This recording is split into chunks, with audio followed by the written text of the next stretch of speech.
ఇవాళ వైఎస్ఆర్ పార్టీ ప్రచార విభాగం తరపున నిర్వహిస్తున్నటువంటి కోటి సంతకాల ప్రజా ఉద్యమం కార్యక్రమంలో ముఖ్య అతిథులుగా విచ్చేసినటువంటి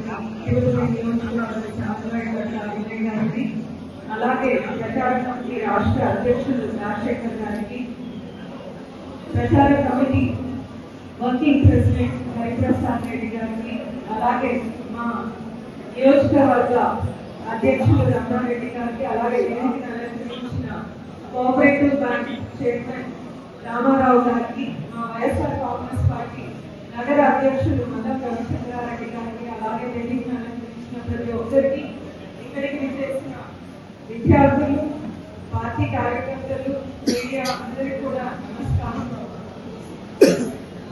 మనందరికీ తెలుసు, మన పార్టీ అధినేత వైఎస్ జగన్మోహన్ రెడ్డి గారు ముఖ్యమంత్రిగా ఉన్నప్పుడు అధికారంలో ఆయన చేసిన ప్రతి సంతకం కూడా పేద ప్రజల అభివృద్ధికి ఆయన చేసినటువంటి ప్రతి సంతకం కూడా, అది ఏ సంతకం అయినా సరే, సంక్షేమ పథకాలు అయినా కూడా, నాడు నేడు కార్యక్రమాలతో విద్యాలయాలు అయితేనేమి, అలాగే మెడికల్ ఇన్స్టిట్యూషన్స్ అయితేనేమి, కాలేజ్ అయితేనేమి, అన్ని ఏ ప్రోగ్రామ్ అయినా కూడా, అట్లాగే ఆయన చేసిన ఏ కార్యక్రమం ఏదైనా, అంటే port development, shipping yards development, ఏదైనా కూడా సామాన్య పేద ప్రజల అభ్యున్నతికి ఆయన చేసినటువంటి ప్రతి సంతకం కూడా. కానీ కూటమి ప్రభుత్వం ఏర్పడిన తర్వాత వాళ్ళు చేస్తున్నటువంటి ప్రతి సంతకం కూడా ప్రైవేటు వ్యక్తుల ప్రయోజనాల కోసం, వాళ్ళకు లబ్ధి చేరే విధంగా ప్రతి సంతకం చేయడం మీరందరూ కూడా గమనించాలి, అర్థం చేసుకోవాలి. ఎందుకంటే మన జగనన్న ముఖ్యమంత్రిగా ఉన్నప్పుడు, అధికారంలో ఉన్నప్పుడు ఆయన చేసినటువంటి ప్రతి సంతకం కూడా మనందరి కోసమే. ఇప్పుడు ఈ ప్రైవేటైజేషన్ ఖర్చులో ఏదైతే కోటి సంతకాల కార్యక్రమంలో మనం చేస్తున్నటువంటి ప్రతి సంతకం కూడా మన కోసం అనేది మనమందరం కూడా ఆలోచించాలి. ఎందుకంటే ఒక వైద్య విద్యార్థిగా, ఒక గైనకాలజిస్ట్ గా చెప్తారు, అంటే 20 సంవత్సరాల ముందు మీరు డాక్టర్ గా ఎంబీబీఎస్ కాలేజ్ లో సీట్ తీసుకోవాలంటే అప్పుడు రాయలసీమలో ఉండే 2 ప్రభుత్వ మెడికల్ కాలేజ్, ఒకటి కర్నూలు, ఒకటి తిరుపతి. అంటే ఎంత కష్టంగా ఉంటుంది అనేది మనం అర్థం చేసుకోవాలి. స్వాతంత్రం వచ్చినప్పటి నుంచి మన జగనన్న ప్రభుత్వం వచ్చేంత వరకు దాదాపు 11 మెడికల్ కాలేజీలు ఉంటే, జగనన్న ముఖ్యమంత్రి అయ్యాక దాదాపు 17 ప్రభుత్వ మెడికల్ కాలేజీలు ఒక్కసారే ఆయన నిర్మించాలని సంతకం చేయడం, నిజంగా అది పెట్టడం ఏ ముఖ్యమంత్రి రాష్ట్రంలోనే కాదు, దేశంలో కూడా చేయలేదు.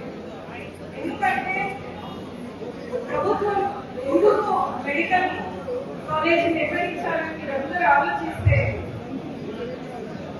వైద్యం అలాగే విద్య ఇవి అనేది ప్రజల యొక్క హక్కు.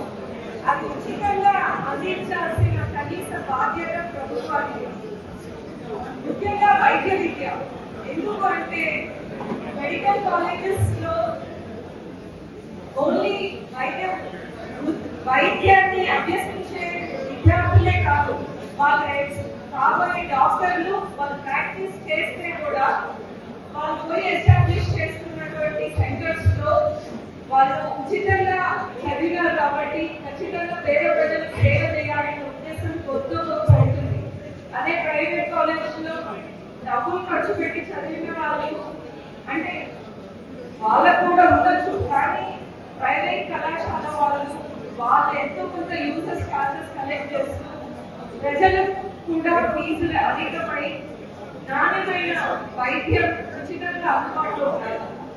ఇప్పుడు జగనన్న తెచ్చినటువంటి 17 మెడికల్ కాలేజెస్ కూడా చూస్తే ఏ ప్రాంతాల్లో వచ్చాయి, అన్ని కూడా వెనకబడిన ప్రాంతాలు. మన రాయలసీమలో చూస్తే ఆదోని, మదనపల్లి, అలాగే పులివెందుల, ఇక్కడ అన్ని కూడా ప్రభుత్వ మెడికల్ కాలేజ్, అంటే టెర్షరీ సెంటర్స్ ఎక్కడ లేదు. వాళ్ళకి ఏదైనా పెద్ద ప్రాబ్లం వస్తే తిరుపతికి రావాల్సిందే ఉయా హాస్పిటల్.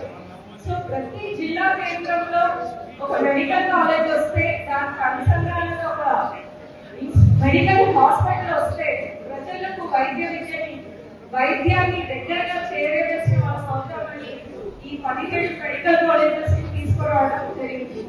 సో ఇటువంటి గొప్ప కార్యక్రమాన్ని కూటమి ప్రభుత్వం వచ్చిన తర్వాత ప్రైవేటైజ్ చేయాలి.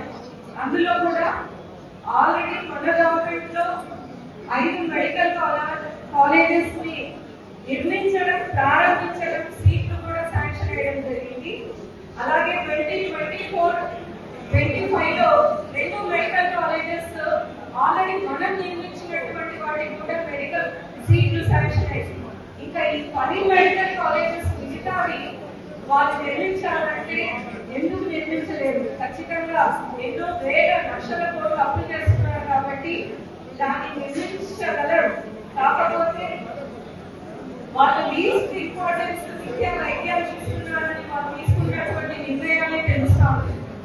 సో మనము జగనన్న గారు ఇచ్చిన పిలుపు మేరకు ఈ ప్రజా ఉద్యమంలో చేస్తున్నటువంటి ప్రతి సంతకం కూడా ఇది మనందరి కోసం అని భావిస్తూ ఇవాళ ఈ కార్యక్రమాన్ని ప్రచార విభాగం తరఫున ఇంత చక్కగా నిర్వహించినందుకు ప్రచార committee working president Hariprasad Reddy గారిని అభినందిస్తూ, ఆయన విద్యార్థి దశ నుంచి ఇవాళ రాష్ట్ర స్థాయి పదవిలో ఈ విధంగా ఆయన ముందుకెళ్తూ ఈ ఇంత గొప్ప కార్యక్రమాన్ని నిర్వహించినందుకు అభినందిస్తూ, అలాగే మా జిల్లా ప్రచార విభాగం అధ్యక్షులైనటువంటి రమణారెడ్డి గారిని, అలాగే వాళ్ళే సహకరించినటువంటి ప్రతి కార్యకర్తను మనసారా అభినందిస్తూ ఇటువంటి మంచి కార్యక్రమాన్ని నన్ను ఆహ్వానించినందుకు అందరికీ కూడా ధన్యవాదాలు.